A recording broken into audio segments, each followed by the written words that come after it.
یاد رکھیں کہ یہ آپ نے بھی پہلے پڑھ رکھا ہے، سن رکھا ہے کہ حقوق دو طرح کے سامنے آتے ہیں ابن آدم کے. ایک وہ حقوق ہیں جو حقوق اللہ کہلاتے ہیں، اور ایک وہ حقوق ہیں جو حقوق العباد کہلاتے ہیں. حقوق اللہ کا تعلق اللہ ذوالجلال والاکرام کے ساتھ ہوتا ہے، اور حقوق العباد کا جہاں تعلق خدا کے ساتھ ہوتا ہے وہاں خدا کے بندوں کے ساتھ بھی ہوتا ہے.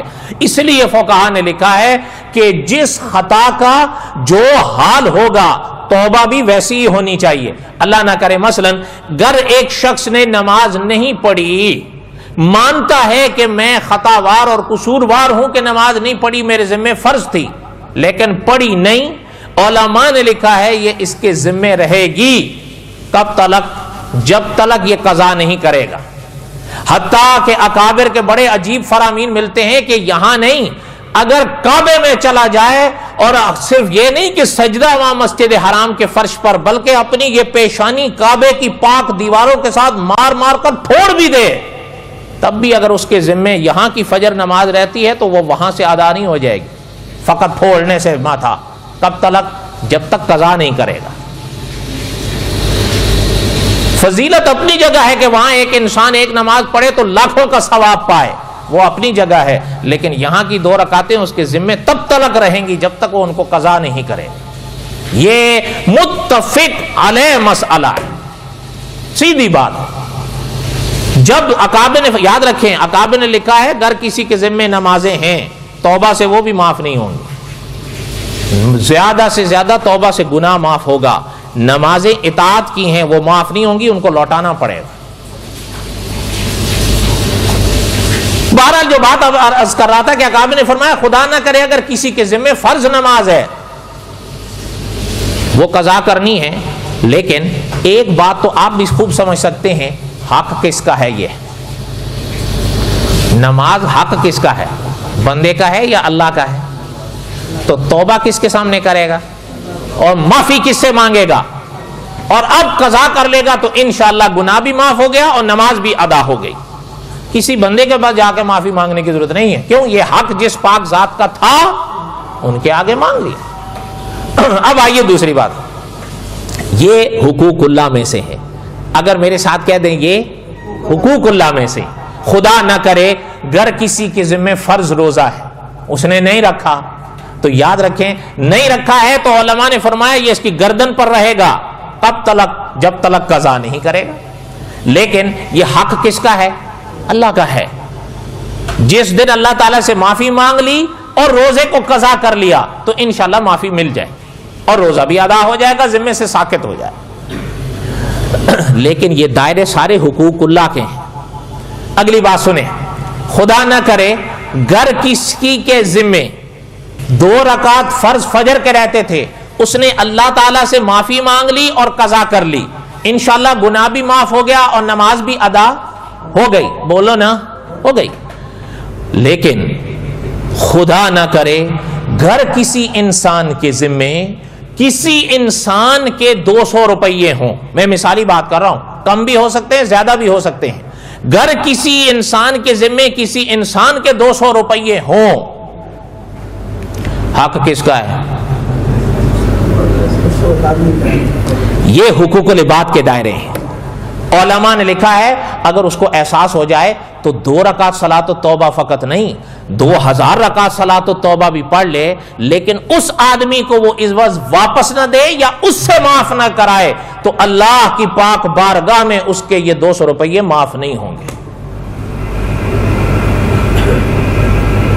اس لیے اچھا خیر، مطلب قصص الانبیاء تو آپ پڑھتے رہیں گے. ایک بات مجھے یاد آئی، وہ بھی سن لیں کہ انشاءاللہ اگر اللہ تعالیٰ نے زندگی دی تو قصص الانبیاء کے آخر میں ہم یہ باتیں پھر دہرائیں گے.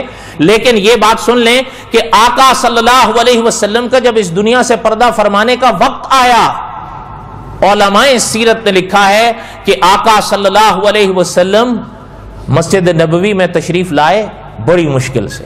یہ زندگی کے آخری ایام تھے اور یہ آخری بیماری تھی جس میں آپ صلی اللہ علیہ وسلم نے اس دنیا سے پردہ فرمایا ہے. اور یاد رکھیں جس طرح انبیاء کا مقام زیادہ ہوتا ہے اسی طرح انبیاء کے امتحانات اور آزمائشیں بھی زیادہ ہوتی ہیں. یاد رکھیں حدیث میں آپ صلی اللہ علیہ وسلم کے فرامین کی روشنی میں علماء نے لکھا ہے کہ 3 حصے دکھ انبیاء کا امت سے زیادہ ہوتا ہے. مثلا اگر یہاں کسی کو بخار 100 درجے کا ہوتا ہے، انبیاء کو 300 درجے کا ہوتا ہے. انبیاء کی شان زیادہ ہوتی ہے تو ان کے امتحان بھی سخت ہوتے ہیں. حضور تشریف لائے، جو بات آپ کو سنا رہا تھا، پاک منبر پر حضور صلی اللہ علیہ وسلم تشریف فرما ہوئے. علماء نے لکھا ہے، علماء سیرت نے، کہ اس زمانے میں کہ جو پاک لوگ تھے ان کے بیانات آج بھی کتابوں میں ملتے ہیں کہ مسجد نبوی کے منبر پر حضور بیٹھے صلی اللہ علیہ وسلم تو سر میں اتنا شدید درد تھا کہ سر پاک کو ایک مبارک کپڑے سے، پاک کپڑے سے باندھ رکھا تھا. لیکن تشریف لائے تو بات کیا ارشاد فرمائی؟ فرمایا بھائی سنو، اگر کسی کا حق ہمارے ذمے ہے تو ہم کہتے ہیں کہ وہ ہم سے وصول کر لے، وہ وقت آنے سے پہلے پہلے جو سب پر. یہ حضور نے اس موقع پر ارشاد فرمایا. اور اکابر نے لکھا ہے حضور نے یہاں تک ارشاد فرمایا کہ گر کسی کے ذمے کسی کا حق ہے، ان آنکھوں کو بند ہونے سے پہلے پہلے وہ ادا کر جاؤ. علماء مفسرین نے حضور علیہ السلام کے اس پاک فرمان کی شرح میں لکھا ہے کہ گر آخرت کی بارگاہ یعنی خدا کی بارگاہ میں حاضری ہوئی تو اللہ ذوالجلال والاکرام اس وقت تک آخرت میں معاف نہیں کریں گے جب تک خدا کا وہ بندہ معاف نہیں کرے گا. اور یہ آپ مجھ سے بہتر جانتے ہیں، آخرت میں آپ مجھے معاف کر دیں یا میں آپ کو معاف کر دوں، کیا خیال ہے؟